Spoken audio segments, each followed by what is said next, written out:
I need to tell this slowly because if I rush it, it sounds like a story about a stolen credit card, and it isn't, not really. It's a story about being the daughter who pays for things and the daughter who gets things paid for, and how long it takes to notice which one you are, and how much longer it takes to stop being okay with it. My mother called me 22 times in one afternoon. I know the number exactly because I watched it happen in real time. The screen lighting up on the kitchen counter while I stood there with my arms crossed, not answering, counting. 22. I've never let a phone ring out that many times in my life. I'm the kind of person who picks up on the second ring out of some inherited anxiety that not answering means something terrible has happened. That afternoon, I learned that something terrible had already happened, and the 22 calls were just the sound of it catching up to her. But to understand why I let it ring, you have to understand what came before. You have to understand Denise. Denise is my younger sister by 4 years, and for as long as I can remember, she has been the soft place in our family, not because she's fragile exactly, but because everyone around her has always treated her like she might be. When we were kids, I was the one who got the lecture about responsibility if I left my bike in the rain. Denise left her bike in the rain, and somehow it became a story about how Denise processes things differently and needed a little more grace. I'm not saying this to be cruel about my sister. I love her in the complicated, sediment layered way you love someone you spent 30 years slightly resenting and not admitting it. I'm saying it because the credit card didn't happen in a vacuum. It happened at the end of 3 decades of a very specific arithmetic, where my needs were expenses and Denise's needs were emergencies. My mother, Carol, raised the two of us mostly alone after my father left when I was 11 and Denise was 7. I'm not going to pretend that doesn't matter, because it does. A lot of how my mother loves us, clumsily and sometimes destructively, comes from those years of being stretched too thin, deciding in real time who got the last good pair of shoes and who got the hand-me-downs, and somehow always landing on the same answer. I understood it, even as a kid. I told myself I understood it. Understanding something and being unbothered by it turned out to be two very different muscles, and I'd only ever really developed the first one. I want to set the scene properly because the day this happened wasn't random. It was the week before Denise's 30th birthday, and she had been talking for months to anyone who would listen, but mostly to my mother, about a trip to Tulum she desperately wanted to take with her boyfriend, Marcus, a trip she described in increasingly specific detail every time I saw her.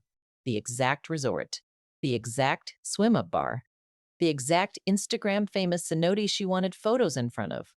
Denise has always wanted things out loud, the way some people want things quietly and privately, almost ashamed of wanting them. She talked about Tillam the way other people talk about a promotion they're sure is coming. The problem, which everyone in the family knew and nobody said directly, was that Denise didn't have the money for it. She works retail management, decent but not lavish. And between rent and a car payment and what I privately think of as her recreational spending habits, there wasn't a version of this trip that existed inside her actual bank account. Marcus wasn't going to cover it either. From what I understood, he was barely covering his half of their joint expenses as it was. I didn't think about this constantly.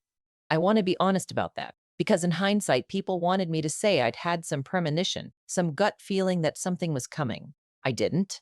I was 34 years old, recently promoted at a job I'd worked hard for, living a quiet, controlled life that I had built very deliberately after a few years in my 20s, where nothing about my finances felt controlled at all. I had one card, a rewards card I used for almost everything because the cashback covered a meaningful chunk of my groceries every month. And I had a habit of checking the app most evenings. Not out of paranoia, just out of the same instinct that makes some people check the weather before they leave the house. That Tuesday evening, I opened the app the way I always did, expecting the usual, the coffee shop, the gas station, the recurring streaming charges I kept meaning to cancel. Instead, there was a charge for $1,420 posted that afternoon, from an airline I don't fly, going to a destination I hadn't been thinking about. I stared at it longer than the moment probably warranted. The way you stare at a word that suddenly looks misspelled even though you've spelled it correctly your whole life. My first thought wasn't fraud. Not really. Not in the stranger stole me information sense. My first thought, immediate and unwanted and somehow already certain, was Denise. I want to explain why that was my first thought, because it says something true and unflattering about my family that I've had to sit with. It's because there had been a version of this before, smaller, quieter, easy to wave off at the time. 2 years earlier, my mother had asked to borrow my card for what she described as an emergency, a busted water heater, and I'd handed over the number without thinking twice, the way you do for your mother, the way you've been trained to do since you were a child who didn't question where the money came from. The water heater charge had been real. What I learned much later, almost by accident, in an offhand comment from my aunt, was that the same card had also covered a chunk of a birthday dinner for Denise that same month. A dinner I hadn't been invited to, charged the same week, never mentioned to me at all. $40. Not enough to notice on a statement if you weren't looking closely. Enough to notice 2 years later when I thought back on it with new eyes. So when I saw $1,420 sitting on my account for a flight I never booked, some old, half buried part of my brain didn't need an investigation. It already had a theory. I just needed to confirm it. I called my mother first, before I called the bank, which in retrospect was its own kind of tell about how I'd been trained to handle this family. Go to the person, not the institution. Give them the chance to explain before you give the system the chance to judge them. She didn't answer on the first call, or the second. By the fourth, I'd already pulled up the bank's fraud line on my laptop, finger hovering over the call button, telling myself I'd give her until the fifth try before I treated this like what it actually was, which was theft, dressed up in the soft, deniable language families use to avoid calling things what they are. She picked up on the sixth ring, and her voice had the particular brightness people use when they already know they're caught and are hoping enthusiasm will get there before the conversation does. Oh, honey, hi. I was just about to call you, actually. There's a $1,400 flight charge on my card, I said. I didn't ease into it. I'd had 6 rings to decide I wasn't going to ease into it. The silence on the other end lasted just long enough to answer the question before she did. It's for Denise's trip, she said finally, like this was an explanation rather than a confession. I was going to tell you. I was going to ask you actually, but you were at work and the prices were about to go up, and you know how she's been talking about this for months, and I used the number off the account, the one from the water heater thing. It was still saved. Saved where? In my notes, on my phone. I hadn't given her my card number for a one-time water heater emergency. I'd given her my card number, and she'd kept it, written down, available, for 2 years, waiting for a use she apparently considered close enough to family emergency to justify pulling the trigger without asking. I told her calmly, I think, though calm has a way of sounding cold to people who are used to you being agreeable, that she needed to refund the charge immediately, that this wasn't a loan or a gift she got to decide on my behalf, that this was my card and my money, and a decision that should have started with a phone call before the charge, not an explanation after it. It's not that big a deal, she said. You make good money. You can absorb it. Denise can't. This is the one nice thing she's wanted in years, and I wasn't going to let her not have it over $1,400 that genuinely won't even dent your savings. I want you to sit with that sentence for a second the way I had to sit with it on my kitchen floor that night, because it contains almost perfectly the entire architecture of how my family had operated for 30 years. Not, I'm sorry, I made a mistake. Not, I should have asked. Just a calm, confident recalculation of whether my money mattered, based on whether I could absorb the loss as though the issue had never been consent at all, only capacity. I told her I was reporting it as fraud. That's the moment the tone changed, and that's the moment, looking back, where the next several weeks of my life were set into motion. Though I had no idea yet how far it would go, or what it would force into the light about Denise, about Marcus, about a troop that turned out to be carrying a lot more weight than a swim-up bar and a cenote photo. She went quiet again, but this time it wasn't guilt, it was calculation. You can't do that, she said.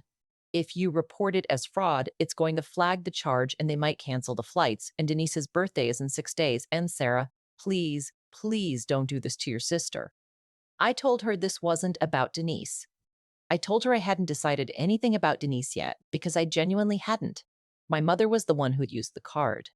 The question of what Denise knew and when she knew it was a separate problem I hadn't even started unpacking. But she didn't hear that distinction, or didn't want to. If you do this, she said, her voice tightening into something I'd heard before, usually aimed at other people, never quite like this at me, you're going to ruin her birthday, and everyone is going to know it was you who did it. I hung up, not dramatically. I just had nothing left to say that wouldn't make things worse, and I needed the silence to think. I called the bank's fraud line within the hour. I want to be precise about my state of mind in that call, because later, when this all came out into the wider family, people acted as though reporting it had been some impulsive, vindictive act, a betrayal I'd committed in a fit of pique. It wasn't impulsive. I sat with the decision for that hour, turning it over, genuinely asking myself if there was a version of handling it privately that didn't end with me quietly eating $1,400 and a precedent that my money was available for withdrawal. Anytime someone decided I could absorb it. I couldn't find that version, so I called. The representative was kind, businesslike, unbothered by the family detail I felt compelled to over-explain, even though she clearly didn't need it. She flagged the charge, opened a dispute, and told me the standard process would take a few business days, that the airline would likely be contacted, that depending on their policies, the booking itself might be affected while the dispute resolved. I hung up the phone feeling something I hadn't expected to feel, which was not triumph and not even really relief. Just a strange, hollow steadiness, the particular quiet of having done the practical thing instead of the familiar thing, and not yet knowing what it was going to cost me. It started costing me about 40 minutes later when my phone lit up with the first of the 22 calls. I didn't answer the first one.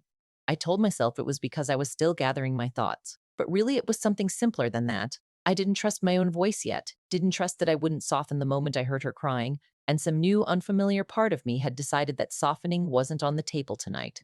The second call came less than 90 seconds after the first ended, which told me everything about her state of mind before I even saw her name light up again.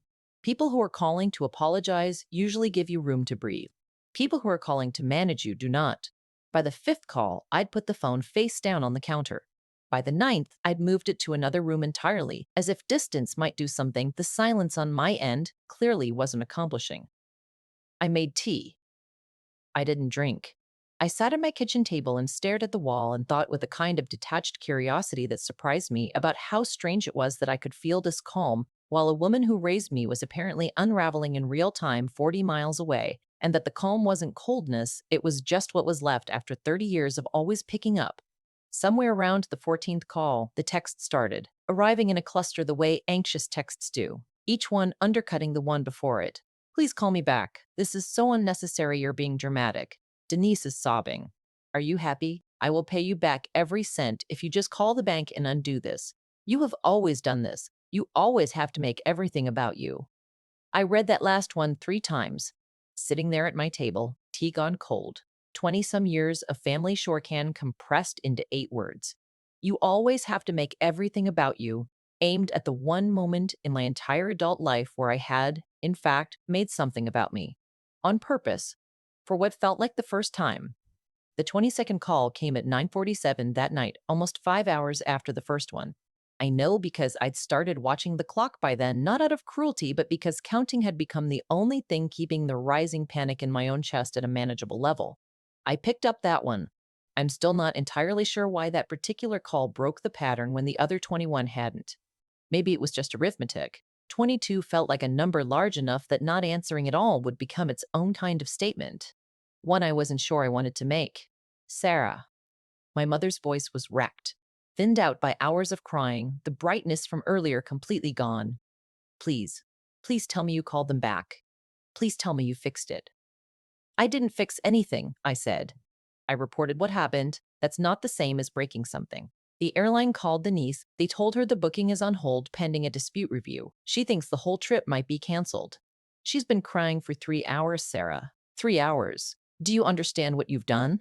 I asked her as steadily as I could whether anyone in that conversation, her, Denise, anyone, had stopped to consider what I might be feeling, having found out by accident that a card I used to buy groceries had been used without my knowledge for a $1,400 purchase I would have said no to if anyone had simply asked me. You would have said yes, she said. Not a guess. A statement delivered with total confidence. You always say yes. That's not the point. The point is, you didn't even give yourself the chance to say yes this time. You went straight to punishing us. I want to pause on that sentence too, because it's done more work in my head in the months since than almost anything else said that day. You always say yes. She wasn't wrong, historically. That was the most unsettling part.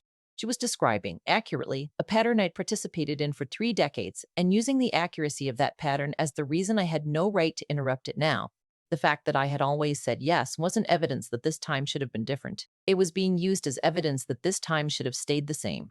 I told her I needed to go, and I hung up before the 23rd call could start, though it never did. The line, finally, went quiet. Denise texted me the next morning, not called. I think even she understood a call wasn't going to land the way she wanted it to. The text was long, longer than anything Denise had sent me in years, and reading it, I could feel the shape of our mother's voice running underneath every sentence, the way you can tell when someone's been coached even when the words are technically their own. She said she hadn't known where the money came from at first, that our mother had told her it was handled, that she'd assumed, reasonably or not, that it was coming from mom's own savings, that she would never have wanted it to come from my account if she'd known, that she felt sick about it, that she hoped I knew she wasn't the kind of person who'd knowingly take from me like that. I believed about half of it. I want to be honest about that, because the version of the story where Denise is a pure, unknowing victim of our mother's scheming is a tidier story than the one I actually lived. Denise has never, in our entire lives together, asked many questions about where good things came from when they arrived in her direction. She has a gift, if you want to call it that, for receiving without inspecting, for letting the warm feeling of being given something override any curiosity about the cost behind it. I don't think she orchestrated the card theft. I do think some quieter, more self-protective part of her had learned, the same way I had, just from the opposite angle, not to look too closely at where her comfort came from. What I didn't yet know, what none of us knew yet, not really, not in the way it would eventually come out, was that the Tulum trip wasn't actually about a birthday at all.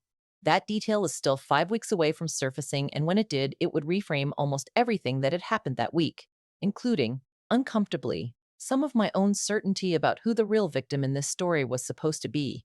The dispute process moved slower than any of us expected, which gave the whole situation a strange, suspended quality, like a held breath nobody wanted to be the first to let out.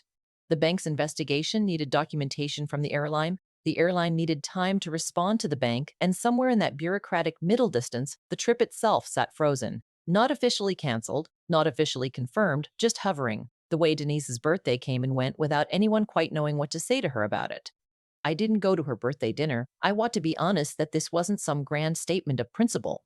I genuinely didn't know what version of myself would show up if I sat across a table from my mother 3 days after 22 phone calls, and I didn't trust that version enough to test it in front of extended family.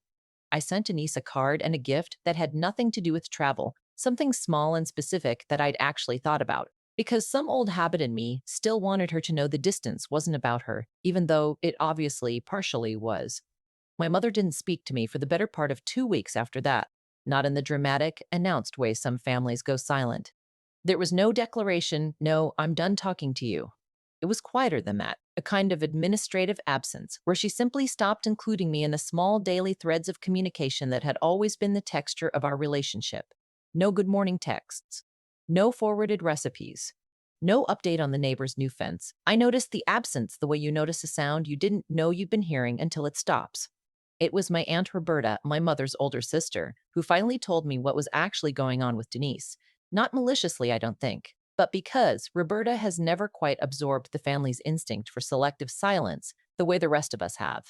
We were on the phone about something unrelated, a recipe she wanted to pass along, when she said, almost as an aside, I just feel for Denise, with everything going on with Marcus. I asked what she meant.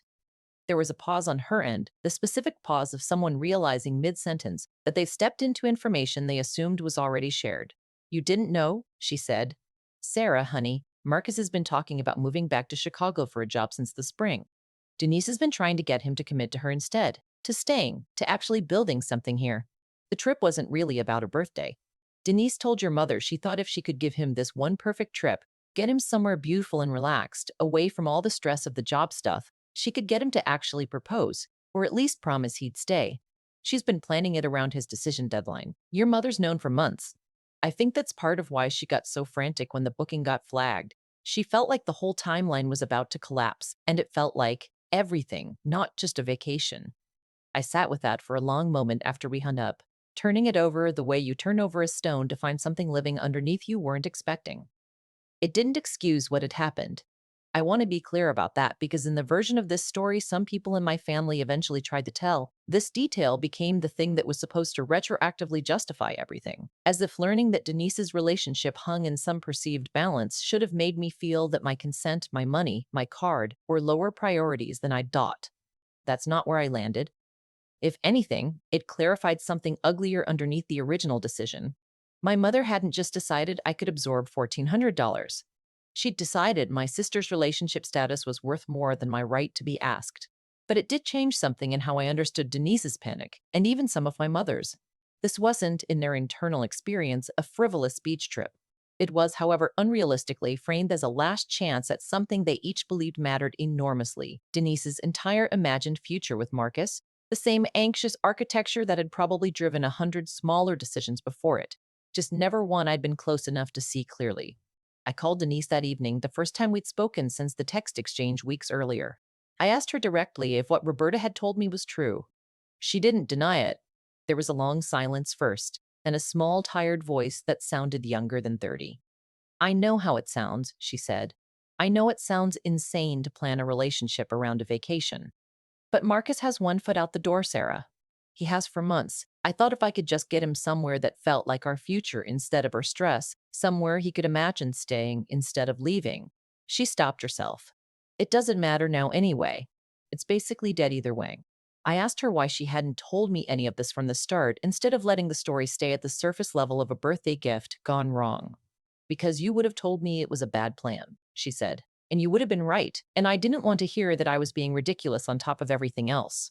That answer told me something I hadn't fully let myself see before. That Denise's habit of not looking too closely at where good things came from wasn't just carelessness.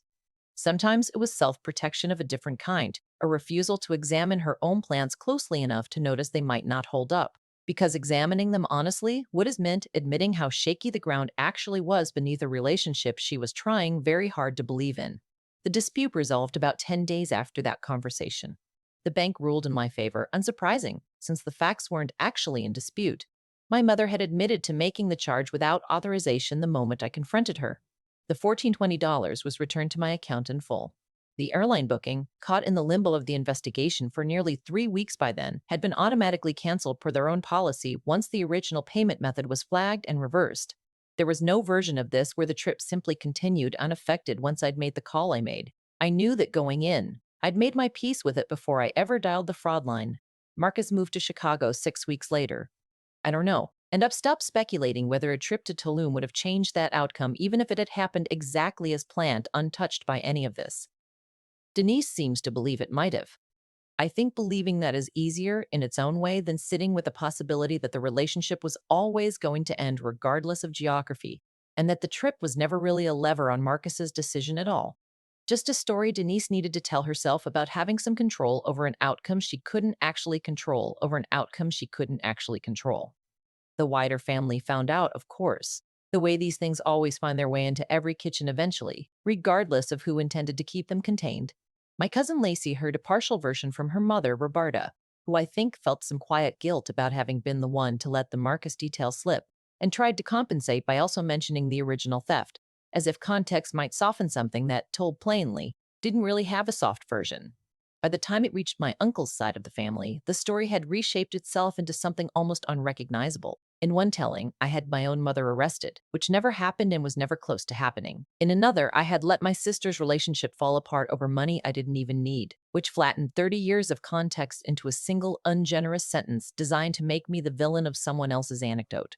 I stopped trying to correct every version. That was its own decision, and not an easy one, because I come from a family where reputation moves through whisper networks faster than fact ever could. And the instinct to defend yourself in every room is hard to override once you've spent a lifetime needing everyone's approval simultaneously. At some point, I just had to accept that some relatives were going to believe whatever version let them keep their existing opinion of me. The agreeable one, the one who pays for things and doesn't make waves, and that I couldn't argue my way out of 30 years of typecasting in a single phone call. My mother and I had the real conversation, the one that actually mattered, almost 3 months after the initial charge. Not by plan. It happened almost by accident. At a cousin's engagement party neither of us could avoid without making our absence its own announcement. We ended up alone together near the drinks table. The kind of forced proximity family events specialize in, and something about the noise of the party around us, the safety of not being fully private, made both of us braver than we might have been in a quiet room. I've been thinking about what I said, she told me, not quite looking at me, watching the ice in her glass instead. About you always saying yes. I think I said that like it was your problem. Like you'd made some kind of choice I just happened to take advantage of. I didn't say anything. I'd learned by then that giving her room to finish a thought without my interruption usually got me somewhere more honest than filling the silence myself. I don't think it was really your choice, she said. I think I made it your role a long time ago, when your father left, when I needed someone to be the one who didn't need things so I could afford to let Denise be the one who did. You were 11. You didn't choose to be the easy one, who did? I made you the easy one because it was the only way I knew how to keep everyone fed. I asked her gently why that meant it was still acceptable 30 years later. Now that neither of us was scrambling to keep food on a table, now that I had my own accounts and my own life and no obligation to keep playing a role assigned to an 11-year-old who'd had no say in the casting. She didn't have a clean answer. I don't think there is one. Habit, she finally said. It's just habit. You stop noticing you're still doing the thing long after the reason for doing it stopped existing. I think that's the most honest thing my mother has ever said to me, and I think it's also not nearly enough. And both of those things are true at the same time, the way a lot of things in families turn out to be true at the same time, without resolving into anything clean. She paid me back the $1,400, eventually, in increments, unprompted, money that had already been returned to me by the bank weeks earlier. A strange, almost ceremonial repayment of a debt that technically no longer existed. Money that I think she needed to hand over more than I needed to receive. A way of performing the apology her words hadn't quite managed to complete on their own. Denise and I are still working out what we are to each other now. We talk, but differently. There's a new carefulness in it, a kind of mutual awareness that the old shorthand, the unspoken arithmetic where her needs were emergencies and mine were resources, isn't something either of us can fully unsee now that it's been named out loud. She's dating someone new, someone steadier, from what I can tell at a careful distance. I haven't asked if this one feels like a future or just feels comfortable. I'm trying to let her have her own conclusions without my old habit of pre-deciding what they should be. I think about the 22 calls sometimes, not with anger anymore, more with a kind of distant clarity, the way you think about a fever once it's broken and you can finally see how high your temperature actually was. 22 calls in 5 hours isn't really about a flight. It's about what happens when a system that's run on one person's compliance for 30 years suddenly hits a wall it didn't know was there, and the panic that follows isn't really panic about money, it's panic about a structure shifting underneath everyone's feet at once, with no warning, on a random Tuesday, over $1,400 in a swim-up bar in Mexico. I don't know if I'm fully at peace with how I'm seen in my family now. Some of them have quietly adjusted, some of them, I suspect, are simply waiting for the next emergency to test whether the old version of me is still in there somewhere, ready to say yes before anyone even finishes asking. I can't promise them or myself exactly how I'll respond the next time. I'd like to think I've changed permanently. I think the more honest answer is that I've changed in this particular configuration, with this particular amount of money, under this particular set of circumstances, and that the next test, whatever it looks like, will tell me something true about whether this was a turning point or just an exception. For now, my card stays in my wallet, not anyone's notes app. That's a small thing. It's also somehow the entire point.